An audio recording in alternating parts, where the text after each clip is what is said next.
All right, in this insider video, I got DC's permission. He told me, I said, look, I want to tell people some of the secrets that you taught me in the early days of Drift about copywriting and social psychology, and I want to teach that stuff to the world. And so he said yes, little side project.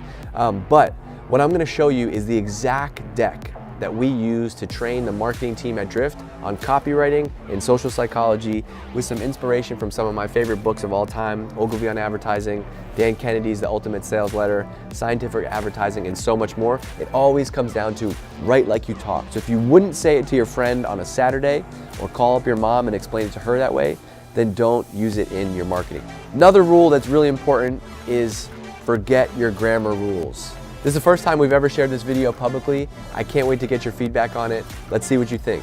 Gee, this is an image that we should do for the thumbnail, by the way. All for the thumbnail.